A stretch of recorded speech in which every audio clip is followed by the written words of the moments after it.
আজকের ভিডিওটা স্পেশালি হিন্দু ভাইদের জন্য। আমাদের বাংলাদেশে যারা হিন্দু ভাইরা আছেন, 5-10 মিনিটের ছোট্ট একটা ভিডিও হতে পারে, একটু মনোযোগ দিয়ে শুনবেন। কারণ কেন শুনবেন সেটা বলতেছি। আপনাদের কিছু কনফিউশন আছে, কনফিউশনগুলো আশা করি দূর হয়ে যাবে। আমাদের দৃষ্টিকোণ থেকে দেখলে আপনাদের জিনিসটা সলভ হয়ে যাবে, আপনাদেরও সমস্যা হবে না। সমাধান দিচ্ছি, কথাটা শুনেন। অক্টোবর মাসে আপনাদের দুর্গাপূজা। আমি যতটুকু জানি আপনাদের যতগুলো ধর্মীয় উৎসব আছে তার মধ্যে দুর্গাপূজাই হচ্ছে সবচেয়ে বড় উৎসব। আমি যতটুকু জানি, মানে অন্য উৎসব কোনটা মানে সবচেয়ে বড় বা কোনটা ছোট এটা আমি সঠিক জানি না, তবে আমার যতটুকু জানা আর কি। তো দুর্গাপূজায় আপনারা সাধারণত মাইক বাজিয়ে থাকেন, অন্যান্য পূজাতেও মাইক বাজিয়ে থাকেন, মুসলমানরাও ওয়াজ মাহফিলের নামে মাইক বাজিয়ে থাকে। তো এখন অন্তর্বর্তীকালীন সরকারের সময় একটা আলোচনা হয়েছে যে আপনাদের দুর্গাপূজার চলার সময়কালীন আজানের 5 মিনিট আগে থেকে শুরু করে নামাজ শেষ হওয়া পর্যন্ত এর মধ্যে মাইক হয় বাজানো যাবে না, নয়তো না বাজানোর অনুরোধ করা হয়েছে। আপনাদের মধ্যে অনেকেই জিনিসটা নিয়ে কথা বলেন নাই, অনেকেই জিনিসটাকে পজিটিভ দেখেছেন, অনেকেই জিনিসটাকে নেগেটিভ দেখেছেন। আর যারা ব্লাইন্ডলি কলকাতাকে ফলো করেন তারা তো সম্পূর্ণ নেগেটিভই দেখেছেন। আমি আমার ভিডিওতে সবসময় বলছি যে আপনারা যারা বাংলাদেশে আছেন, হিন্দু আছেন, আপনাদের ধর্ম নিয়ে বাংলাদেশের মানুষের কোনো মাথা ব্যথা নাই। আমরা মুসলিম, আমাদেরও মাথা ব্যথা নাই। বাংলাদেশটা যতটুকু আমার ততটুকু আপনার। সুতরাং আপনার দেশে আপনার ধর্ম পালনের অধিকার 100% আপনার আছে। আমি কেন, আমার 14 গোষ্ঠীর কারো ক্ষমতা নাই 1 ইঞ্চি সেটাকে নিয়ে যাওয়ার। ইভেন আমাদের ধর্ম এটা সাপোর্ট করে না যে আপনার ধর্মের উপর যে আমি হস্তক্ষেপ করব। যাই হোক, মূল কথায় আসি। আপনারা দুর্গাপূজা চলাকালীন সময়ে আপনারা বিভিন্ন কারণে মাইক বাজাচ্ছেন।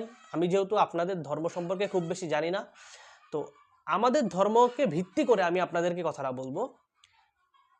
কলকাতার যে নিউজগুলো আছে, কলকাতার নিউজগুলো ব্লাইন্ডলি বলতেছে যে নামাজ কি এত বড় হয়ে গেল, অত বড় হয়ে গেল, এই হয়ে গেল, সেই হয়ে গেল। আসলে নামাজের বিষয়টা আপনাদের একটু জানা দরকার। আমি মনে করি আপনি যদি নামাজের বিষয়টা একটু জানেন তাহলে আপনার মনের মধ্যে আর কোনো রকমের প্রশ্ন থাকবে না। যেমন হচ্ছে, নামাজ হচ্ছে আমাদের এমন একটা ইবাদত, নামাজটাকে করতে হবে আপনার এক মনে। আপনি যখন নামাজ পড়তে দাঁড়াইছেন, এই নামাজ পড়তে দাঁড়ানো অবস্থায় পৃথিবীতে যদি কিয়ামত সংগঠিত হয়ে যায়, আপনি নামাজ ছাড়তে পারবেন না। ইভেন যদি এমনও হয় যে আশেপাশে সব ধ্বংস হয়ে যাচ্ছে, আপনি নামাজ ছাড়তে পারবেন না।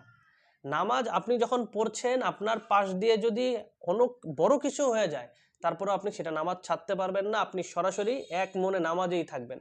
নামাজের মধ্যে অন্য কিছুর কথা চিন্তা করা যাবে না, এক আল্লাহর কথা ছাড়া, এবং আল্লাহকে স্মরণ করা, ভয় পাওয়া ছাড়া আর কোনো কাজ নামাজের মধ্যে থাকবে না। তো আমরা যখন নামাজ পড়ি, আমরা এক মনে নামাজ পড়ার চেষ্টা করি। তো পাশে যদি কেউ একটা আওয়াজ করে, তারপরেও নামাজের মানে পাশে যদি কেউ বসে থাকা অবস্থায় আওয়াজ করে, তাতেও নামাজের সমস্যা হয়। তো এখন আপনারা যদি মাইক বাজান নামাজের ওই সময়টাতে, আমাদের নামাজের মনোযোগটা নষ্ট হয়ে যাবে। এতে করে আমাদের নামাজটা হবেই না টোটালি। অর্থাৎ আমি যেই নামাজটা পড়লাম, এই নামাজটা আমার টোটালি হবেই না, এটা কাউন্টই হবে না। যেহেতু আমার নামাজে মনোযোগ নাই, সেহেতু আমার নামাজটা কাউন্ট হবে না। তো এই জন্যই আপনাদেরকে বলা হয়েছে বা অনুরোধ করা হয়েছে যে আপনারা মাইকটাকে বন্ধ রাখবেন। যেহেতু সাউন্ড কানে আসলে মনোযোগে সমস্যা হবেই, এটা খুব স্বাভাবিক। এই জন্য আপনাদেরকে একটু অনুরোধ করা হয়েছে যে আপনারা দুর্গাপূজার সময় আজানের 5 মিনিট আগে থেকে শুরু করে নামাজ শেষ পর্যন্ত মাইকটা একটু বন্ধ রাখবেন। এখন আমাদের লাগে কত মিনিট সময় আমরা আপনাদের বলি। সকালবেলা ভোর রাতে আমরা যে ফজরের নামাজ পড়ি, বর্তমানে আজকের দিনে যদি 4:30 বাজে ফজরের আজান দেয়, 5:15 থেকে 5:20-এর মধ্যে ফজরের শেষ। তো এখন এই ফজরটাই একটু বেশি সময় নিয়ে করা হয়, কারণ হচ্ছে মানুষের ঘুম থেকে উঠে তারপরে নামাজে আসার একটু সময় লাগে। জোহরেরটা যদি বলি, 1টা বাজে আজান দেওয়া হয় এবং 1:30-এ নামাজ শুরু হয় এবং সব নামাজ শেষ 1:40-এর মধ্যে শেষ। তার মানে ফজরেরটা যদি আপনি আলাদা রাখেন, যেহেতু ওই সময়টাতে আপনারাও ঘুমিয়ে থাকেন হিন্দু ভাইয়েরা, জোহরেরটাকে আমি হিসাব করব 1টা থেকে 1টা 40 পর্যন্ত। যদি না আজানের আগের 5 মিনিট তাহলে ধরেন, তাহলে এখানে 45 মিনিট। আসরের সময় আজানের আগে 5 মিনিট এবং নামাজ শেষ হওয়া সহ এখানে টোটালি 20 মিনিট সময় থাকে, তাহলে 45 আর 20 হচ্ছে 65 মিনিট। মাগরিবের সময় সর্বোচ্চ 15 মিনিট থাকে, অর্থাৎ সন্ধ্যাবেলা যে নামাজটা পড়ি, তাহলে 65 আর 15 হচ্ছে 80। আর এশারের সময় সেই অর্থাৎ রাতে যেটা পড়ি আমরা, সেই জোহরের মতো একই, দুপুরের মতো একই, সেখানে আমাদের 20 মিনিট সময় লাগে, তাহলে 100। তাহলে টোটালি আমাদের সময় লাগতেছে হচ্ছে দিনের বেলায় 100 মিনিট, যেটা হচ্ছে 1 ঘন্টা 40 মিনিট। আর যদি সকালেরটা ভোরবেলারটা ধরেন তাহলে সেখানে আরেকটু সময় বাড়ে। এখন সারাদিনে আপনি ইন টোটালি 2 ঘন্টা থেকে 2 ঘন্টা 20 মিনিট সময় ধরতে পারেন। এই 2 ঘন্টা থেকে 2 ঘন্টা 20 মিনিট সময় আপনারা কিন্তু চাইলে মাইকের পরিবর্তে আপনারা যে একটা নির্দিষ্ট জায়গায় পূজার স্টেজ বানাইছেন, সম্ভবত এটাকে আপনাদের ভাষায় মণ্ডপ, না আমি যেটা জানি না সেটা বলতে রাজি না, আপনারা যেইটুকু জায়গার মধ্যে স্টেজ বানাইছেন, আপনারা যদি মাইকের পাশাপাশি ছোট কিছু সাউন্ড বক্স ব্যবহার করেন, তাহলে কিন্তু আপনাদেরকে এই অল্প অল্প সময়ের মধ্যে মাইক বন্ধ করা নিয়ে কোনো সমস্যা হবে বলে আমার মনে হয় না। আমরা যেমন ওয়াজ মাহফিলে টাকা খরচ করি, ঈদের উৎসবে টাকা খরচ করি, আপনারাও কিন্তু আপনাদের উৎসবে টাকা খরচ করেন, কিন্তু আপনারাও যেই রকমভাবে আপনাদের ধর্মীয় উৎসব পালনের মাধ্যমে শান্তি কামনা করেন, আমরাও সেভাবে শান্তি কামনা করি। এবং আমরা একই দেশে থেকে হয়তোবা আমাদের মতামত ভিন্ন হতেই পারে, আপনাদেরকে যারা ফুসলেয়া ফাসলেয়া মানে বলতেছে যে আপনারা সংখ্যালঘু, আপনারা এই আপনারা সেই, আপনাদের উপর অত্যাচার করা হচ্ছে, বিষয়টা এরকম মোটেও না।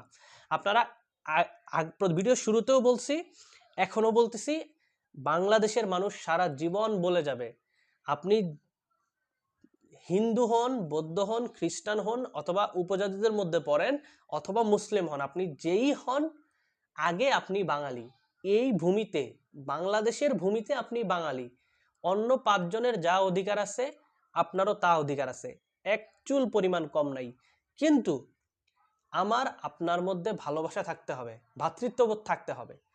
আপনার ধর্মীয় উৎসব আপনি পালন করবেন, আমারটা আমি পালন করব, কিন্তু আমরা চেষ্টা করব যে একজন আরেকজন যাতে ডিস্টার্ব না হয়। তৃতীয় পক্ষের কথা শুনবেন না, ব্লাইন্ডলি কলকাতাকে ফলো করবেন না। কলকাতা কি চায়, কলকাতাকে ফলো করবেন না, দয়া করে কলকাতাকে ব্লাইন্ডলি ফলো করবেন না। আপনারা আপনাদেরকে শুনুন।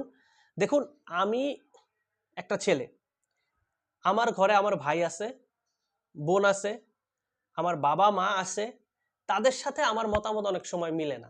ইভেন আপনি যদি ভেবে দেখেন, আপনার সাথে আপনার ভাই বোনের মতামত অনেক সময় মিলে না। তো সুতরাং সবার সাথে সবার মতামত মিলবে এরকম হয় না কখনোই, একটু এদিক সেদিক হয়, কিন্তু আমাদের মধ্যে ভ্রাতৃত্ববোধ থাকতে হবে। আপনারা যদি আমাদেরকে, মানে কোনো ঝগড়াঝাটির দরকার নাই, কোনো কথাবার্তার দরকার নাই, আপনারা যদি আমাদেরকে সারাদিনের মধ্যে 2.5 ঘন্টা বিভিন্ন সময়ে আপনারা মাইকের পরিবর্তে যদি ছোট সাউন্ড বক্স বাজায়া আপনাদের কাজটাও চালায় নেন, আমাদেরকেও সুযোগ দেন, তাহলে আমাদের মধ্যে কোনো প্রকারের ঝামেলা থাকে না। এবং এটা খুব সুন্দর একটা সমাধান। আমাদের ঝগড়াঝাটির দরকার নাই, আমরা দিন শেষে বাঙালি, একসাথে বাংলাদেশে থাকি, এটাই আমাদের সব। তো আশা করব যাদের মধ্যে এই প্রশ্নটা আছে যে ওদের নামাজ কি এত আগে হয়ে গেল কিনা, তারা এই প্রশ্নের ছোট একটা উদাহরণ এবং ছোট একটা সমাধান পাইছেন। তারপরেও যদি আপনাদের সমস্যা থাকে, আপনারা আরো বড় করে আলোচনা করতে পারেন, কিন্তু সহিংসতা কখনোই সমাধানের বিষয় না। ভালোবাসা আনতে হবে, ভালোবাসাটাই প্রয়োজন।